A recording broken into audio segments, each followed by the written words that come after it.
Mes parodysime, kaip lengvai ir greitai galima padaryti juostelę draugystės apyrankę.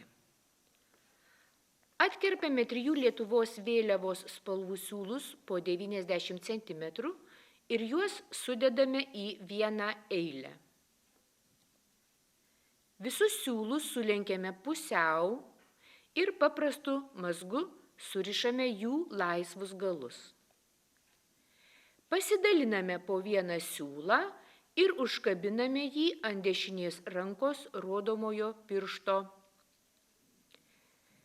Kad būtų patogiau sukti virvutę, vienas dalyvis kairiąja ranka laiko už centrinio mazgo.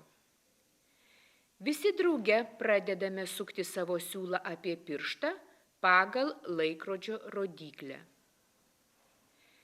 Juostelė bus graži, jei visi dirbsime sinchroniškai ir siūlus apie pirštą suksime 40–50 kartų.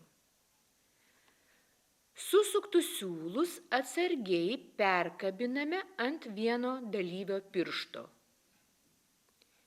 Jis įtempia siūlus ir paleidžia apatinį galą. Siūlai susisuka į gražią virvutę, mūsų draugystės juostelę. Kad juostelė neužsisuktų, užrišame mazgą kitame virvutės gale ir nukerpame siūlų likučius. Linkime ir jums pabandyti.